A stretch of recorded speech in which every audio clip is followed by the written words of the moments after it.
সমবায় ব্যাংকের 12,000 ভরি স্বর্ণের হদিস মিলছে না, যার বর্তমান বাজার দর প্রায় 163 কোটি টাকা। রোববার কুমিল্লায় পল্লী উন্নয়ন একাডেমিতে এলজিআরডি উপদেষ্টা জানান, এ বিষয়ে অনুসন্ধান শেষে ব্যাংকের 7 কর্মকর্তার বিরুদ্ধে চার্জশিট দিয়েছে দুদক। তবে সমবায় ব্যাংকের কর্মকর্তারা জানান, নারায়ণগঞ্জ কোঅপারেটিভ লিমিটেড নামে একটি প্রতিষ্ঠান এ স্বর্ণ লোপাট করেছে। তাদের বিরুদ্ধে মামলাও করা হয়েছে।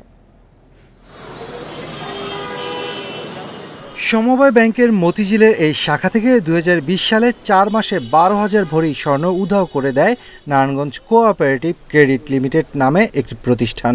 এমন অভিযোগে 2021 সালে প্রতিষ্ঠানটির বিরুদ্ধে মামলা করে সমবায় ব্যাংক। ব্যাংকের এক কর্মকর্তা জানান, নারায়ণগঞ্জ কোঅপারেটিভ ক্রেডিট লিমিটেড গ্রাহকের 12,000 ভরি স্বর্ণ জমা রাখে সমবায় ব্যাংকের ভল্টে। পরে ভুয়া কাগজপত্র বানিয়ে ব্যাংকের ভল্ট থেকে স্বর্ণ নিয়ে যায় কোম্পানিটি। ব্যাংকের যে টাকাটা ব্যাংকের টাকা দিয়ে নিতে, যার জন্য এখানে যখন তারা ছিল ওই সেকশন তারা চালাইতো, তারা এটা অন দ্য স্পটে বুঝতে পারে নাই। কেন কাস্টমার দিতেছে, টাকা নিতেছে, আমার গোল্ড নিতেছে, টাকা দিতেছে, গোল্ড দিয়ে ক্লিয়ারেন্স হয়, গোল্ড নিয়ে দিতেছে, টাকা দিতেছে। এই জন্য তখন এটা আদৌ কি ঋণ গ্রহীতা নিতেছে না অন্য কেউ নিতেছে, তখন তো অন দ্য স্পটে বুঝে নেয়। এলজিআরডি উপদেষ্টা হাসান আরিফ রোববার কুমিল্লার এক অনুষ্ঠানে 12,000 ভরি স্বর্ণ লোপাটের ঘটনা জানান। বলেন, বিষয়টি তদন্ত করছে দুদক। তদানীন্তন মার্কেট প্রাইসে এটাকে বিক্রি করা হয়েছিল এবং সেই ব্যালেন্স টাকাটাও আর ব্যাংকের খাতে জমা পড়েনি। দুদকের কাছে এই বিষয়টা তুলে ধরা হয়েছে আর কি। তারা হয়তো তদন্ত করে যেটা পাবে, যারা এখানে কালপিট তাদের চেহারাটা বেরিয়ে আসবে আর কি। এ ঘটনার সাথে যুক্ত থাকার অভিযোগে সমবায় ব্যাংকের 7 জন কর্মকর্তাকে আসামি করে মামলা করে দুদক। 2021 সালে অক্টোবরে চার্জশিট দেয় সংস্থাটি। Shafil Alam Sujan, independent news, Dhaka. শেখ হাসিনা পুত্র সজীব ওয়াজেদ জয়কে অপহরণ ও হত্যা চেষ্টা মামলায় কারাগারে আমার দেশ পত্রিকার ভারপ্রাপ্ত সম্পাদক মাহমুদুর রহমান। সকালে আত্মসমর্পণের পর তার জামিন আবেদন নাকচ করে আদালত। আইনজীবীরা জানান, সাজাপ্রাপ্ত হওয়ায় নিয়ম অনুযায়ী কারাগারে পাঠানো হয়েছে তাকে। এখন কারাবন্দী হিসেবেই জামিন আবেদন করবেন তিনি। রোববার সকালে সিএমএম আদালতে আসেন আমার দেশ পত্রিকার ভারপ্রাপ্ত সম্পাদক মাহমুদুর রহমান। সজীব ওয়াজেদ জয়কে অপহরণ ও হত্যা চেষ্টা মামলার দণ্ড মাথায় নিয়েই আসেন আত্মসমর্পণ করতে। এ সময় আদালত প্রাঙ্গণে ছিল তার অনুসারীদের ভিড়। আদালতে আত্মসমর্পণের আগে সাংবাদিকদের সঙ্গে কথা বলেন মাহমুদুর রহমান। জানান, ফ্যাসিবাদের বিরুদ্ধে লড়াইয়েই তার এ সিদ্ধান্ত। পরে তার আইনজীবী জানান, রাজনৈতিকভাবে নয়, আইনি পথেই এ মামলা মোকাবেলা করবেন তিনি। শিগগিরই উচ্চ আদালতে আপিল ও জামিন আবেদন করবেন তারা। জনাব মাহমুদুর রহমান জেলে গেছেন, উনি আপিল করবেন, তারপর জেল থেকে বেরিয়ে আসবেন, সেটাই আমাদের প্রত্যাশা দ্রুততম সময়ের মধ্যে। যেই মামলায় সাজা হয়েছে সেইটাই তিনি সারেন্ডার করেছেন। এখন তিনি জেলে গেছেন, বাকি মামলা অতি দ্রুত এই মামলা থেকে তিনি বেরিয়ে আসবেন। মাহমুদুরের আরেক আইনজীবীর দাবি, ভিকটিম জয়ের সঙ্গে রায় দেয়া বিচারকের ছবি বিচার প্রক্রিয়াকে প্রশ্নবিদ্ধ করেছে। যদি ভিকটিমের পিছনে, বিচার প্রার্থীর পিছনে আদালত হাতে, পৃথিবীতে এরকম ঘটনা আর একটা নাই। আমরা আশা করব মাননীয় প্রধান বিচারপতি এটা দেখবেন, যে পরিমাণ অন্যায় বিচার হয়েছে, এই বিচারকরা যদি এইভাবেই বিচার রায় দিয়েছেন এবং যারা এই সমস্ত অপকর্মের সাথে জড়িত তাদের বিরুদ্ধে ব্যবস্থা নেবেন। পল্টন মডেল থানায় সাবেক প্রধানমন্ত্রীর ছেলে সজীব ওয়াজেদ জয়কে অপহরণ ও হত্যা চেষ্টার মামলাটি হয় 2015 সালে। সে মামলায় গত বছরের 17 আগস্ট পলাতক দেখিয়ে 7 বছরের কারাদণ্ড দেওয়া হয় মাহমুদুর রহমানকে। নূরে জান্নাত, ইন্ডিপেন্ডেন্ট নিউজ, ঢাকা।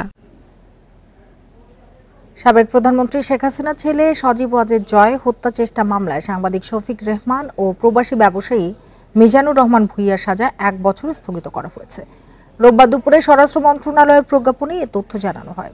আদালতে আত্মসমর্পণ করে আপিল দায়েরের শর্তে 1 বছরের জন্য সাজা স্থগিত করা হয়। এ বিষয়ে শফিক রেহমানের আইনজীবী সৈয়দ জয়নুল আবেদিন মেজবা জানান, 2 থেকে 3 দিনের মধ্যে আদালতে আত্মসমর্পণ করবেন তিনি। শর্ত অনুযায়ী তিনি আদালতে আত্মসমর্পণ করবেন, সেক্ষেত্রে তাকে মাহমুদুর রহমানের মতো কারাগারে যেতে হবে না। সজীব ওয়াজেদ জয়কে অপহরণ এবং হত্যা চেষ্টার মামলায় গত বছরের 17 আগস্ট মাহমুদুর রহমান ও সাংবাদিক শফিক রেহমান সহ 5 জনকে 7 বছর করে কারাদণ্ড দেয় আদালত।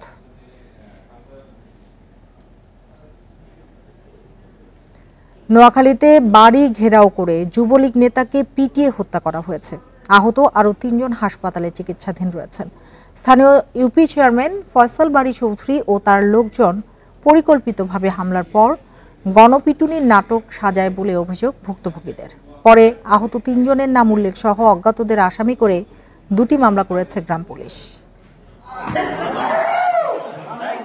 নোয়াখালীতে গণপিটুনির ঘটনায় সামাজিক যোগাযোগ মাধ্যমে ভাইরাল হয়েছে একটি ভিডিও, যেখানে দেখা যায় মেঝেতে ফেলে পেটানো হচ্ছে আব্দুস শহীদকে। গণপিটুনিতে নিহত আব্দুস শহীদ চরমটুয়া ইউনিয়ন যুবলীগের আহ্বায়ক কমিটির সদস্য ছিলেন। শনিবার দুপুরে শহীদ সহ 4 জনকে ইসমাইল মোহরির বাড়ি থেকে আটক করে গণপিটুনি দেয়া হয়। খবর পেয়ে যৌথ বাহিনীর সদস্যরা তাদের উদ্ধার করে হাসপাতালে ভর্তি করে। রাতে চিকিৎসাধীন অবস্থায় মৃত্যু হয় আব্দুস শহীদের। ইউনিয়ন পরিষদ চেয়ারম্যান ফয়সাল বাড়ি চৌধুরীর নেতৃত্বে হামলার অভিযোগ ভুক্তভোগীদের, তবে অভিযোগ অস্বীকার করেছেন ইউপি চেয়ারম্যান। এরপরে ফেলাস পেয়েছে আমার নোটটা করে দিব, আমার ইচ্ছা মতো মারছে মাইরে। এরপর আমার কি করছে, কদ তুই এখানে বসে থাক, তোরা ছাড়ে দেবো। ওখান থেকে আনি দেখেন আমার কি অবস্থা করছে। এরা কয় আমরা নাকি সন্ত্রাস। আমি একজন ইউনিয়ন চেয়ারম্যান হিসাবে আমার কারোর সাথে আমার ইউনিয়নের মধ্যে শত্রুতা আমি আছে কিনা আপনি জিজ্ঞেস করেন ভাই। কোনো কাজের সাথে আমি অতীত জড়িত ছিলাম না, এখনো জড়িত নেই। এখন হয়তো আমার অ্যান্টি পার্টির লোক হওয়াতে সে হয়তো আমার বিরুদ্ধে দিচ্ছে আর কি। এরই মধ্যেই তদন্তে নেমেছে পুলিশ। জড়িতদের দ্রুত গ্রেপ্তারের আশ্বাস তাদের। সদর মডেল থানাতে 2টি মামলা হয়েছে, একটি অস্ত্র আইনে মামলা হয়েছে আর একটি গণপিটুনির মামলা হয়েছে। তো আমাদের মামলা তদন্ত সাপেক্ষে যারা দোষী সাব্যস্ত হবে তাদের বিরুদ্ধে আদালতে অভিযোগপত্র দাখিল করা হবে শীঘ্রই। এদিকে অস্ত্র আইনে করা মামলার আসামিদের মধ্যে আহত 3 জনের নামও রয়েছে। এছাড়া নিহত আব্দুস শহীদের বিরুদ্ধে ডাকাতি, অস্ত্রসহ একাধিক মামলা রয়েছে। Independent news. রাষ্ট্রের গুরুত্বপূর্ণ সংস্কার প্রশ্নে কমিশনের অপেক্ষায় বসে থাকবে না সরকার। দুপুরে রাজধানীর আগারগাঁওয়ে এক মত বিনিময় সভায় এই মন্তব্য করেছেন আইন উপদেষ্টা আসিফ নজরুল। তিনি আরও বলেন, ক্ষমতা ছাড়ার আগে শেখ হাসিনা 2 সপ্তাহে কমপক্ষে 1000 মানুষকে হত্যা করেছেন। তথ্য অধিকারের গুরুত্ব তুলে ধরতে মতবিনিময় সভার আয়োজন করে এনজিও বিষয়ক ব্যুরো ও তথ্য অধিকার ফোরাম। স্বচ্ছতা ও জবাবদিহিমূলক সুশাসন প্রতিষ্ঠায় তথ্য অধিকার, এনজিওদের সহায়ক ভূমিকা শিরোনামে এ আলোচনায় টিআইবির নির্বাহী পরিচালক ডক্টর ইফতেখারুজ্জামান বলেন, সুপারিশ অনুযায়ী তথ্য অধিকার কমিশন পুনর্গঠন করতে হবে, তথ্য অধিকার আইন সংস্কার করতে হবে। এক কর্তৃত্ববাদ থেকে দেশ আরেক কর্তৃত্ববাদে যাচ্ছে কিনা সে প্রশ্নও তোলেন তিনি। আমরা যেটি দেখতে পাচ্ছি, আমরা এক ধরনের কর্তৃত্ববাদের জঞ্জাল থেকে আরেক ধরনের কর্তৃত্ববাদের দিকে ধাবিত হচ্ছে কিনা সেটা নিয়ে কিন্তু আমার শঙ্কা আছে। এমন কথা বলা হচ্ছে আজকে 2 দিন পর হয়তো এনজিএফআরস ব্যুরোর কাছে নির্দেশনা আসতে পারে, লিখিত বা অলিখিত, যে যারা নারী অধিকার ভিত্তিক কাজ করে, ওদের আদিবাসী অধিকার ভিত্তিক কাজ করে, জেন্ডার ডাইভার্সিটি নিয়ে কাজ করে, যারা সেক্সুয়াল ওরিয়েন্টেশনের যারা মাইনরিটি তাদের অধিকার নিয়ে কাজ করে, তাদের ফান্ড রিলিজ করা যাবে না, এই নির্দেশনা আসতে পারে। So we have to be all very careful. তথ্য অধিকার নিশ্চিতের আন্দোলন ঝিমিয়ে পড়েছে মন্তব্য করে আইন উপদেষ্টা বলেন, তথ্য অধিকার ঠিক না থাকলে কোনো অধিকারই নিশ্চিত হবে না। এখন সমস্যাটা হয়েছে কি, যখন এই আইনটা হয়, এই আন্দোলনের সাথে শাহিন আপা কারেক্টলি বলেছে, আমি ইনভলভ ছিলাম। ঢাকার বাইরে বিভিন্ন পরামর্শমূলক সভা হয়েছে, অন্তত 2 জায়গায় গিয়েছিলাম, মনে আছে। তারপর কেন জানি আমাদের আন্দোলনটা ঝিমিয়ে গেছে। আমরা বদিউল আলম মজুমদার ভাই কারেক্টলি বলেছে, আমরা তথ্য অধিকারকে একটা আন্দোলনে রূপান্তরিত করতে পারি নাই। আপনাদের একটা জিনিস বলে দিই যে আপনারা সংস্কার কমিশন হবে, বিভিন্ন বিষয়ে সংস্কার কমিশন রিপোর্ট দিবে, আমরা কিন্তু এই জন্য বসে থাকবো না। যে সমস্ত ক্ষেত্রে এখনই সংস্কার সম্ভব সেই সমস্ত ক্ষেত্রে আমরা আগেই করে ফেলবো। আগের সরকার বাংলাদেশে এক জঘন্য শাসনের উদাহরণ তৈরি করেছে মন্তব্য করে আসিফ নজরুল বলেন, শেখ হাসিনা 2 সপ্তাহে অন্তত 1000 মানুষ হত্যা করেছেন। শাহাদাত স্বপন, ইন্ডিপেন্ডেন্ট নিউজ, ঢাকা। সংবিধান সংশোধন করার অধিকার শুধুমাত্র নির্বাচিত রাজনৈতিক সরকারের আছে বলে মন্তব্য করেছেন বিএনপির স্থায়ী কমিটির সদস্য অবসরপ্রাপ্ত মেজর হাফিজ উদ্দিন আহমেদ। দুপুরে ঢাকা রিপোর্টার্স ইউনিটি DRU-তে আয়োজিত এক আলোচনা সভায় একথা বলেন তিনি। দেশের সামগ্রিক রাজনৈতিক পরিস্থিতি নিয়ে আলোচনা সভার আয়োজন করে জাতীয়তাবাদী মুক্তিযোদ্ধা দল। সভায় ছাত্র জনতার আন্দোলনে যারা শহীদ ও আহত হয়েছেন তাদের পরিবারের জন্য বীর ভাতা দেওয়ার দাবি জানিয়েছেন অবসরপ্রাপ্ত মেজর হাফিজ উদ্দিন আহমেদ। বলেন, এই অন্তর্বর্তী সরকারের অনেকে 111-এর সরকারের সাথে জড়িত ছিল, তাদের বিষয়ে সতর্ক হওয়া উচিত। হাফিজ উদ্দিন বলেন, উপদেষ্টাদের উচিত জুলাই বিপ্লবের চেতনাকে ধারণ করা।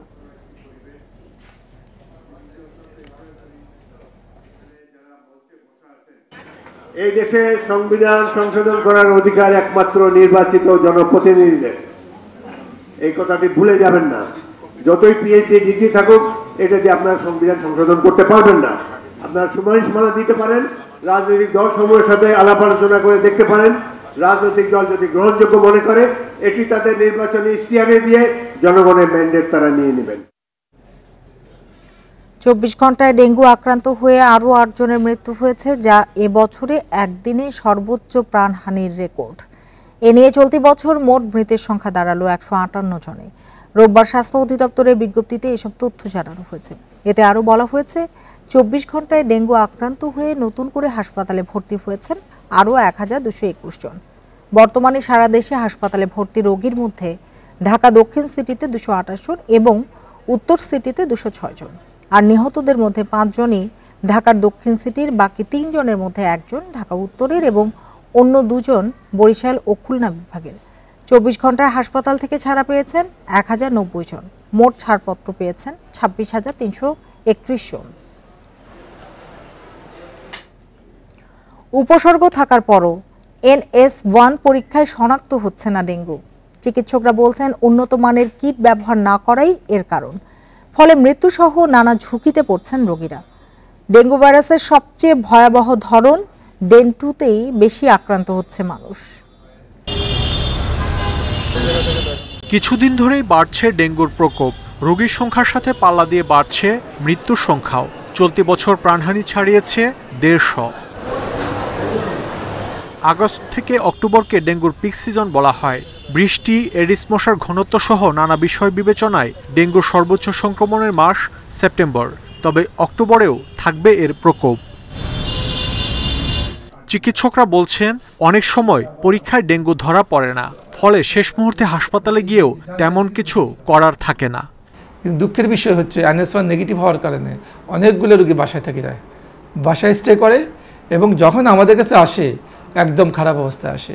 ব্লিডিং নিয়ে আসে, প্রেশার নাই, আপনার পালস নাই, বুকে পানি, পেটে পানি, অজ্ঞান, কিছু নেই। আমাদের কমিউনিটিতে এখন বলছি সবচেয়ে বেশি সেরোটাইপ 2 আর সেরোটাইপ 3 আছে এবং এই সেরোটাইপ 2 সেন্সিটিভিটি বলা হচ্ছে অনেক কম NS1 কিটে। ডেঙ্গু রোগ ডায়াগনোসিসের জন্য NS1-এর উপর টোটালি ডিপেন্ড করি না।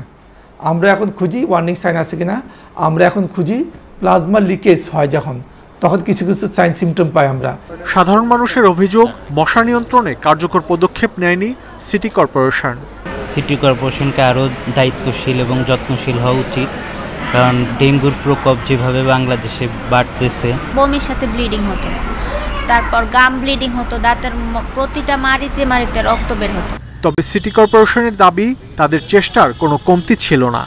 ফগিং করছে, লার্ভিসাইডিং করছে, এইভাবে অ্যাকশন আমাদের চলছে।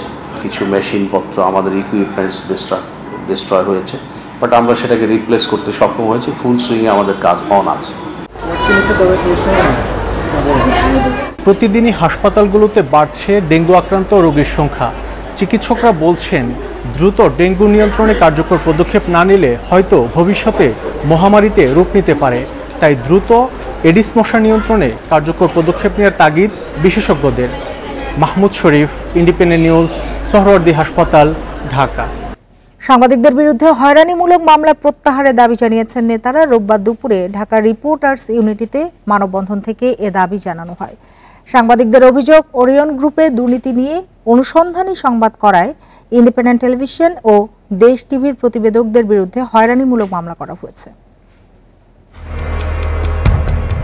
বিদ্যুৎ কেন্দ্র ও গুলিস্তান ফ্লাইওভারের দুর্নীতির খবর প্রকাশ করায় ইন্ডিপেন্ডেন্ট টেলিভিশন ও দেশ টিভির বিরুদ্ধে 4টি মামলা করেছে ওরিয়ন গ্রুপ। 2টি টেলিভিশনের প্রতিবেদকের বিরুদ্ধে হয়রানিমূলক মামলার প্রতিবাদে মানববন্ধন করেছে ডিআরইউ। এতে বিভিন্ন গণমাধ্যমের সাংবাদিক ও সংগঠনের নেতারা অংশ নেন। মানববন্ধনে সাংবাদিকরা অভিযোগ করেন, প্রভাবশালীরা সবসময়ই গণমাধ্যমের কণ্ঠরোধ করার চেষ্টা করেছে, কিন্তু সফল হয়নি। নতুন বাংলাদেশের এই উদয় পথে কেন এই মামলা, যে মামলাগুলো সাংবাদিকদেরকে সত্য প্রকাশ করার ক্ষেত্রে বাধা দেওয়া হচ্ছে, ভয় দেখানো হচ্ছে। সাংবাদিক নেতাদের সাফ কথা, মামলা দিয়ে সাংবাদিকদের রোখা যাবে না। যদি কেউ রিপোর্টের বিরুদ্ধে কোনো কথা থাকে তাহলে এটার নিয়ম রয়েছে, আপনারা রিজয়েন্ডার দিতে পারেন, আপনারা প্রেস কাউন্সিলে যেতে পারেন, কিন্তু এই মামলা কিসের ইঙ্গিত বহন করে? অবিলম্বে এই দুর্নীতিবাজদেরকে ধরতে হবে। ওরিয়ন গ্রুপ কোথা থেকে এসেছে? তাদের এত সাহস কোথা থেকে আসলো যে সংবাদকর্মীদের বিরুদ্ধে মামলা করে? তাদের দুর্নীতি প্রকাশ করার পরে অবিলম্বে মামলা তুলে না নিলে কঠোর আন্দোলনের হুঁশিয়ারি দেন সাংবাদিক নেতারা। যে প্রতিষ্ঠান মামলা করেছে, অবাক করার বিষয় হচ্ছে এই প্রতিষ্ঠান আসলে এই দেশে দুর্নীতির প্রতীক বলা যায়। এই দেশে একটি ব্যাংক ছিল, ওরিয়েন্টাল ব্যাংক। আপনারা খোঁজেন যে এই ব্যাংকটা এখন কোথায় আছে, কোথায় গেল, একটি ব্যাংক গিলে খেয়ে ফেলেছিল। সেই প্রতিষ্ঠানের কর্মকর্তারা এখন এই সময় এসে, মালিকরা এই সময় এসে সংবাদকর্মীদের বিরুদ্ধে মামলা করে। রিপোর্টাররা দেশের জন্য কাজ করে, তারা প্রফেশনাল রিপোর্ট করে, তাদের বিরুদ্ধে মিথ্যা মামলা হামলা করলে সাংবাদিকরা বসে থাকবে না। অন্তর্বর্তী সরকারের সময়ও গণমাধ্যমের কাজে বাধা দেয়া দুঃখজনক বলে মন্তব্য করেন সাংবাদিকরা। Mahmudul Hasan, independent news, Dhaka. এদিকে একই বিষয়ে রাজধানী তিতুমির কলেজের সামনেও মানববন্ধন করেছেন সাংবাদিকরা। বেলা 11টায় মহাখালীতে মানববন্ধন করে তিতুমির কলেজ সাংবাদিক সমিতি। মানববন্ধনে বক্তারা বলেন, ওরিয়ন গ্রুপের দুর্নীতি নিয়ে অনুসন্ধানী প্রতিবেদন করার কারণেই এই হয়রানিমূলক মামলা। সাংবাদিকরা সঠিক তথ্য প্রমাণের ভিত্তিতে অনুসন্ধানী প্রতিবেদন তৈরি করে। এ ধরনের মামলা গণমাধ্যমের কণ্ঠরোধের অপচেষ্টা বলে অভিযোগ করেন তারা। বলেন, আগেও প্রভাবশালীরা সাংবাদিকদের কণ্ঠরোধের চেষ্টা করলেও কখনোই সফল হয়নি। প্রেস কাউন্সিলে অভিযোগ করবেন কোন সংবাদ মাধ্যম, গণমাধ্যম যদি সংবাদের প্রতি আপনি বিক্ষুব্ধ হন, আপনি যদি মনে করেন সেরকম সংবাদ ঠিক নয়, তখন আপনি সেখানে যাবেন। তাতেও যদি সমাধান না হয় আপনি আইন আদালতে যাবেন। কিন্তু যেভাবে যে কায়দায় যে প্রক্রিয়ায় মামলা করা হয়েছে, এক এক মানহানির মামলা, 1000 কোটি টাকার মামলা, 500 কোটি টাকার মামলা, এগুলো কি?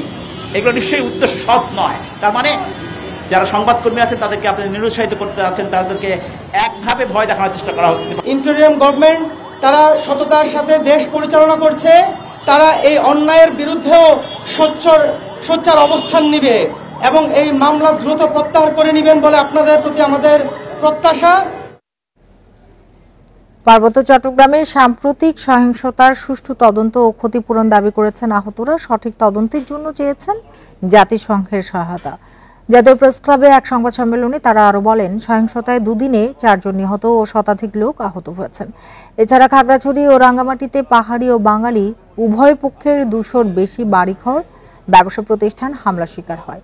এখনও বিভিন্ন এলাকায় আতঙ্ক রয়েছে। সম্প্রতি সহিংসতার পর সেনাবাহিনী ও আইনশৃঙ্খলা বাহিনীর প্রচেষ্টায় দ্রুত পরিস্থিতি নিয়ন্ত্রণে আসে। এছাড়া সরকারের 3 উপদেষ্টা পার্বত্য এলাকা পরিদর্শন করে দায়ীদের বিচারের আশ্বাস দেন।